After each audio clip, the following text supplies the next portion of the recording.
আমাদের আইনমন্ত্রী এবং স্বরাষ্ট্রমন্ত্রীকে ওপেন চ্যালেঞ্জ দিয়ে গেলাম আজকে। আমি আর শিশির বাংলাদেশ সরকারের যে কোনো মন্ত্রীকে অন রেকর্ড কনস্টিটিউশনাল ইস্যুতে চ্যালেঞ্জ করে গেলাম। যদি আমাদের থাকে চ্যালেঞ্জ করতে পারেন, প্লিজ কাম অন ডেস্ক। আইনমন্ত্রী, আমাদের ডিপার্টমেন্টের বড় ভাইরা, আমাদের স্বরাষ্ট্রমন্ত্রী, ওনারা আমাদেরকে প্রত্যেক দিন আইন শেখায়, অ্যাজ ইফ বাংলাদেশে ওনাদের মতো আইন বোঝা মানুষ আসলে নাই। ডাকসুকে অনুরোধ করছি, আমাদের আইনমন্ত্রী এবং স্বরাষ্ট্রমন্ত্রীকে ওপেন চ্যালেঞ্জ দিয়ে গেলাম আজকে।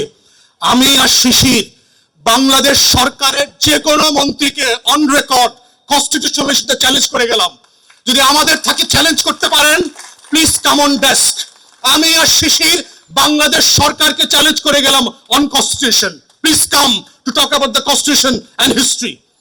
দেখি আপনারা পারেন কিনা। সাহস থাকলে আইসেন ডাকসুতে। আপনাদের কার কতটুকু কনস্টিটিউশনাল নলেজ আছে, কনস্টিটিউশনাল ডেপথ আছে, উইড লাইক টু সি ইট। বাংলাদেশে বোগাস আর্গুমেন্ট দিচ্ছেন পার্লামেন্টে, বোগাস মিসলিড করছেন, মিথ্যাচার করছেন। গুমের ব্যাপারে দেখলাম আইনমন্ত্রী প্রপারলি মিসলিড করেছে। And if that's a breach of oath, he should be dismissed. As a cabinet minister হিসেবে সে নেশনকে মিসলিড করতে পারেন না।